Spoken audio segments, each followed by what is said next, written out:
Hai semuanya, selamat pagi. Jumpa kembali dengan Bu Guru ya. Assalamualaikum warahmatullahi wabarakatuh.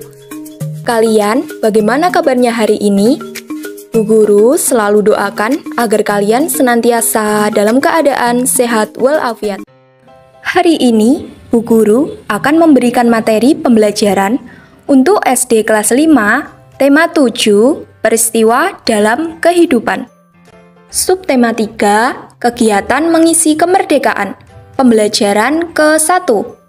Sebelum kita mulai, seperti biasa ya anak-anak, marilah kita awali pembelajaran pagi hari ini dengan pembacaan doa terlebih dahulu, agar kita semua senantiasa diberikan kesehatan dan juga kemudahan untuk memahami materi pelajaran yang akan Bu Guru sampaikan pada hari ini.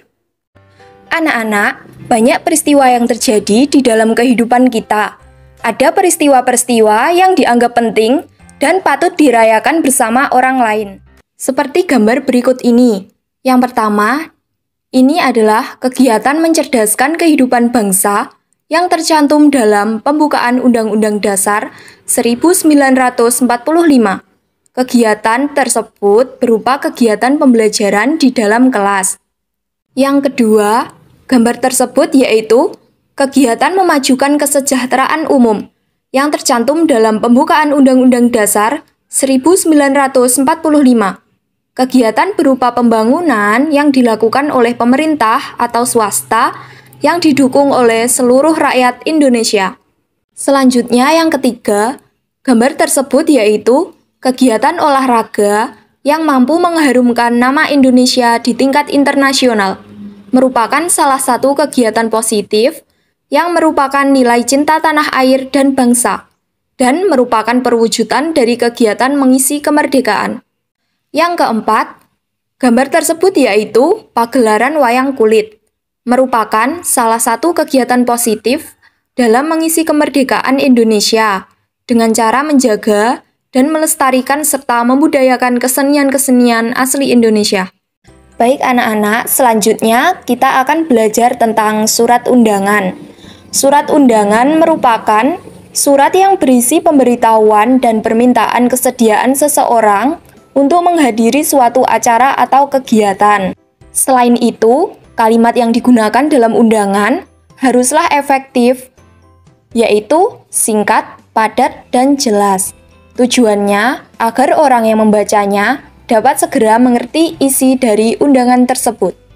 Surat undangan dibedakan atas 3 jenis, yaitu sebagai berikut. Yang pertama, undangan resmi. Undangan yang mengatasnamakan sebuah instansi atau organisasi dan kedinasan. Biasanya dipergunakan untuk kepentingan kedinasan. Yang kedua, undangan setengah resmi. Undangan yang mengatasnamakan perorangan yang ditujukan ke perorangan maupun instansi atau organisasi. Selanjutnya, yang ketiga, ada undangan tidak resmi. Undangan ini mengatasnamakan perorangan yang ditujukan kepada perorangan untuk kepentingan perorangan seperti undangan ulang tahun, undangan perayaan kelahiran. Anak-anak, di dalam surat undangan terdapat bagian-bagian dari surat undangan. Untuk yang pertama, ada kop atau kepala surat. Yang kedua, ada tempat dan tanggal surat. Untuk yang ketiga, ada nomor, halaman, dan lampiran. Yang keempat, ada alamat tujuan. Yang kelima, ada salam pembuka. Yang keenam, ada isi surat. Yang ketujuh, ada kalimat penutup. Yang kedelapan, ada nama pengirim. Dan selanjutnya, yang kesembilan, ada tanda tangan. Dan yang kesepuluh, ada nama pengirim dan inisial. Anak-anak, berikut ini merupakan gambar jenis-jenis dari surat undangan. Untuk yang pertama ini ada gambar surat undangan resmi. Dan yang kedua ada gambar surat undangan setengah resmi. Dan yang ketiga ada gambar surat undangan tidak resmi. Untuk yang selanjutnya, mari kita belajar tentang persamaan dan perbedaan dari surat undangan resmi, undangan setengah resmi, dan undangan tidak resmi. Untuk yang pertama, kita membahas persamaannya terlebih dahulu. Untuk persamaannya, berisi pemberitahuan dan permintaan kesediaan seseorang untuk menghadiri suatu acara atau kegiatan. Kalimat yang digunakan dalam undangan haruslah efektif. Selanjutnya, kita akan membahas perbedaan dari undangan resmi, undangan setengah resmi, dan undangan tidak resmi. Yang pertama, perbedaan undangan resmi yaitu mengatasnamakan sebuah instansi atau organisasi dan kedinasan. Biasanya dipergunakan untuk kepentingan kedinasan. Yang kedua, yaitu undangan setengah resmi. Mengatasnamakan perseorangan yang ditujukan ke perorangan maupun instansi atau organisasi untuk kepentingan setengah resmi. Selanjutnya yang ketiga, perbedaan dari undangan tidak resmi yaitu mengatasnamakan perorangan yang ditujukan kepada perorangan untuk kepentingan perorangan, yaitu seperti surat undangan ulang tahun. Baiklah anak-anak, gambar contoh surat undangan yang telah dipaparkan di atas tadi terbuat dari kertas. Kertas merupakan benda yang mudah terbakar. Pada peristiwa pembakaran, terjadi perubahan bentuk benda karena kalor. Kertas yang merupakan benda padat dibakar dengan api atau panas dan berubah menjadi abu yang juga masih benda padat, hanya berubah bentuknya. Kita juga akan mempelajari tentang peristiwa penyubliman. Perubahan wujud benda terjadi di sekitar kita. Salah satu perubahan wujud yang mungkin tidak kamu sadari adalah penyubliman. Contohnya, kapur barus di lemari pakaianmu. Dalam beberapa hari akan mengecil dan menghilang dari lemari pakaianmu. Kapur barus merupakan benda padat yang dalam waktu tertentu berubah wujud menjadi gas. Kapur barus mengalami penyubliman. Menyublim adalah peristiwa berubahnya wujud benda dari padat ke gas. Tahukah kamu, perubahan wujud benda merupakan suatu perubahan alami karena fenomena alam yang terjadi di sekeliling kita. Dalam kehidupan bermasyarakat, perubahan juga terjadi. Perubahan secara fisik merupakan perubahan yang dapat dengan mudah dilihat, misalnya perubahan kenampakan suatu wilayah karena pembangunan gedung-gedung prasarana dan juga jalan-jalan. Anak-anak, usaha dan kegiatan pembangunan di negara kita sudah dilakukan sejak negara merdeka oleh pemerintah hingga sekarang. Pembangunan nasional Indonesia merupakan pembangunan manusia Indonesia seutuhnya. Artinya, pembangunan semua aspek dan berbagai bidang kehidupan, tidak hanya pembangunan fisik, tetapi juga manusia Indonesia seutuhnya.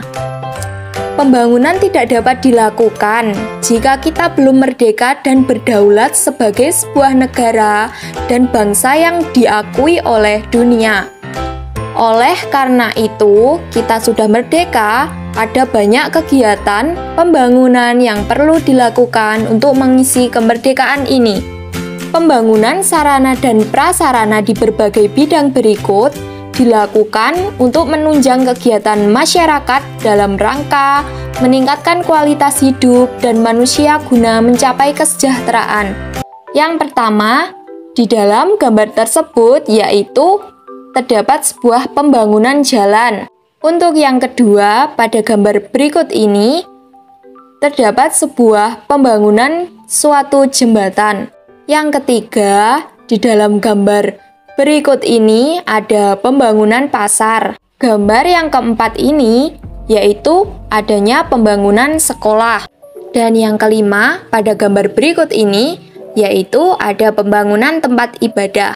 Selain itu, ada faktor pendukung dan faktor penghambat dari pembangunan tersebut. Yang pertama, sumber daya alam. Indonesia mempunyai sumber daya alam yang besar di luar Jawa, termasuk minyak mentah, gas alam, timah, tembaga, dan emas. Yang kedua, sumber daya manusia. penduduk yang besar pada satu sisi dapat mendorong pembangunan karena pertama, perkembangan itu memungkinkan pertambahan tenaga kerja dari masa ke masa. Selain faktor pendukung, ada juga faktor penghambatnya. Yang pertama, sumber daya manusia. Sumber daya manusia yang berkualitas rendah dan juga keahlian dan kewirausahaan yang rendah menghambat pembangunan. Yang kedua, ada sumber daya modal atau investasi. Investasi di Indonesia masih rendah, padahal modal sangat dibutuhkan manusia untuk mengolah bahan mentah tersebut. Yang ketiga, ada teknologi yang masih rendah. Penggunaan teknologi yang masih rendah menyebabkan ketidakefisienan dan produktivitas yang rendah. Yang keempat, ada perkembangan penduduk. Jumlah penduduk yang besar tetapi tidak berkualitas karena tidak disertai pendidikan, terjadilah masyarakat yang tidak produktif, dapat menjadi beban bagi pembangunan. Selanjutnya, yang kelima, birokrasi yang buruk. Indonesia masih menghadapi masalah besar dalam bidang kemiskinan, yang sebagian besar disebabkan oleh korupsi yang merajalela dalam pemerintahan. Itulah tadi faktor pendukung dan faktor penghambat dalam pembangunan. Alhamdulillah anak-anak, pembelajaran hari ini sudah selesai. Semoga bermanfaat. Wassalamualaikum warahmatullahi wabarakatuh.